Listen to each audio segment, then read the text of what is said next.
नंतर foreign body mild असेल तर ऑब्स्ट्रक्ट करत नाही ती, कफ असतो, कफ करू द्यायचा पेशंटला. पण जर मॉडरेट आहे आणि कफ कमी होत चालला आहे, सायनॉसिस होतं आहे, स्ट्रायडर होतं आहे, अनरिस्पॉन्सिव्ह होतं आहे, तर तुम्हाला त्याला हे करावं लागेल. चेस्ट थ्रस्ट ते 3 प्रकार दिलेत त्यांनी. तर जर अनरिस्पॉन्सिव्ह झाला तर मग तुम्हाला ते सगळं सोडून त्याला CPR चालू करावं लागेल. तर 3 प्रकार आहेत. बॅक ब्लोज स्कॅप्युलाच्या मधात 5 वेळा द्यायचे, त्याला पलटी करायचं, मग ॲबडॉमिनल थ्रस्ट द्यायचे.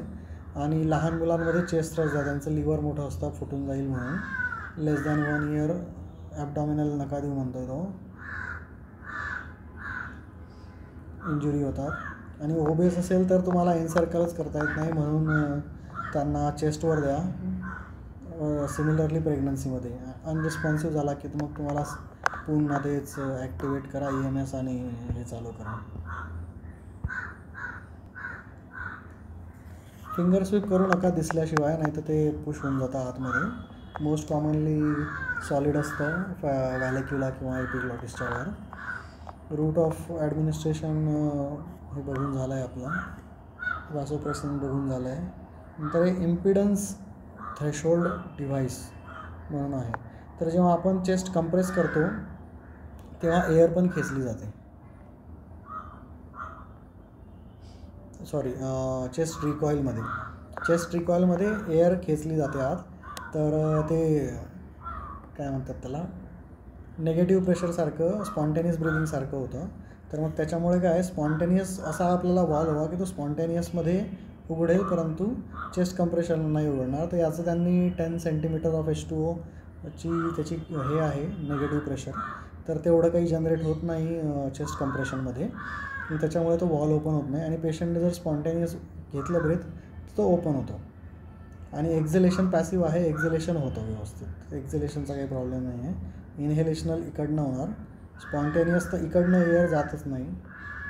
स्पॉन्टेनियस झालं तर इकडनं, एक्सपिरेशन झालं तर वरनं. तर थोडा हा वॉलची डायग्राम इज नॉट प्रॉपर की व्हेंटिलेशन कसं काय होतं ॲक्टिव्ह मॅन्युअल आणि याच्यामध्ये, बट ठीक आहे. ते स्पॉन्टेनियससाठी वेगळा पोर्ट आहे. एवढंच फंक्शन आहे की ते रिकॉईलमध्ये एअर नाही येऊ देणार. इम्पिडन्स थ्रेशोल्ड डिव्हाइस, तर हे वेगवेगळे डिव्हाइसेस आहेत. जर चेस्ट ओपन असेल तर तुम्ही डायरेक्टली मॅन्युअली देऊ शकता, प्रोनमध्ये पण देऊ शकता, किंवा मिनिमली इन्व्हेजिव्ह पण आहे एक. तुम्हाला इन्सिजन घ्यावं लागेल आणि एक मिनिमली इन्व्हेजिव्ह प्लंजरला एक डिव्हाइस आहे आणि ते टाकून तुम्ही CPCR देऊ शकता. यांच्याबद्दल डेटा इन्सफिशियंट आहेत, परंतु डिव्हाइसेस तर चांगले दिसत आहेत. जसं की इंटरपोज्ड ॲबडॉमिनल कंप्रेशन, म्हणजे चेस्टचं द्या मग ॲबडॉमिनलचं द्या, चेस्टचं द्या मग ॲबडॉमिनलचं द्या. तर मॅन्युअल पण आहे आणि मशीन पण आहे. नंतर ॲक्टिव्ह डिकम्प्रेशन, हे असं मशीन आहे काहीतरी, ते दाबल्यावर खाली दाबतं आणि वर खेचताना ते, म्हणजे रिलीज करताना ते निगेटिव्ह प्रेशर पण जनरेट करतं. तर ॲक्टिव्ह डिकम्प्रेशन आहे ते. नंतर हा लोड डिस्ट्रीब्युटिंग आहे, हा बेल्ट आहे समजा, किंवा हा बेल्ट आहे, हा बेल्ट, तर लोड व्यवस्थित प्रॉपरली डिस्ट्रीब्यूट होतो, लोड डिस्ट्रीब्युटिंग बँड आहे. किंवा हा मेकॅनिकल पिस्टन आहे. नंतर हा गॅसचा ऑटोमॅटिक पिस्टन आहे, हा लुकास गॅस ड्रिवन आहे. आणि हे इन्स्पिरेटरी इम्पिडन्स थ्रेशोल्ड डिव्हाइस आहे. नंतर एक्मो करू शकतो. आणि हे एक आणखी आहे, ते हेड एलिव्हेशन पण देते त्याच्यासोबतच. वेगवेगळे डिव्हाइसेस त्यांनी बनवले आहेत.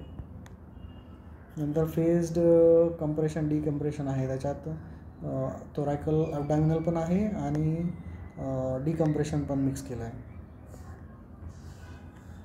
चालू द्या.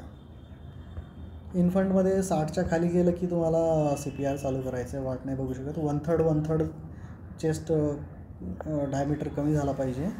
तर बच्चूमध्ये पण 2 इंच आणि ॲडल्टमध्ये पण 2च इंच आहे आणि इन्फंटमध्ये 1.5 इंच. ठीक आहे. 2 रेस्क्यूर असेल तर 15 हॅज टू डू. तर 2 thumb encircling is better rather than just 2 thumbs, कारण की याच्याने परफ्युजन चांगलं होतं. किंवा मग थोडा मोठा मुलगा आहे तर एकाच हाताने हील ऑफ पॅडने करू शकतो. मग इथे बघितलं आपण ॲट्रीचा रोल नाही आहे, डोस पण बघितला. ठीक आहे. आणि हेड टिल चिन लिफ्ट द्यायचं आहे बच्चूमध्ये. इंजुरी असेल नसेल तरी काय माहिती, कदाचित त्याच्यात इंजुरी नाही, त्याला सस्पेक्ट करायची म्हणजे इंजुरी होत नाही का त्याला एअरवे जास्त महत्त्वाचं वाटतं आहे, काय विचार केला आहे काय माहिती. नंतर पिडियाट्रिकमध्ये मेनली एअरवे महत्त्वाचं आहे, नंतर कार्डियक आहे. इन्फंटमध्ये झालाच तर मग ते कंजेनायटल मालफॉर्मेशन कॉजेस आहेत किंवा ॲपनिया ऑफ प्रीमॅच्युरिटी असेल किंवा सडन इन्फंट डेथ असेल. मग चिल्ड्रन अबव 1 इयर मोबाईल होऊन जातात, त्याच्यामुळे त्यांच्यामध्ये इंजुरी आणि ॲक्सिडेंट होतात. हे बिचारे इमोबाईल आहेत, त्यांच्यामध्ये काही होत नाही. नंतर अंडर ॲनेस्थेशिया त्याने डिस्कशन केलं आहे की काय काय कॉजेस होऊ शकतात.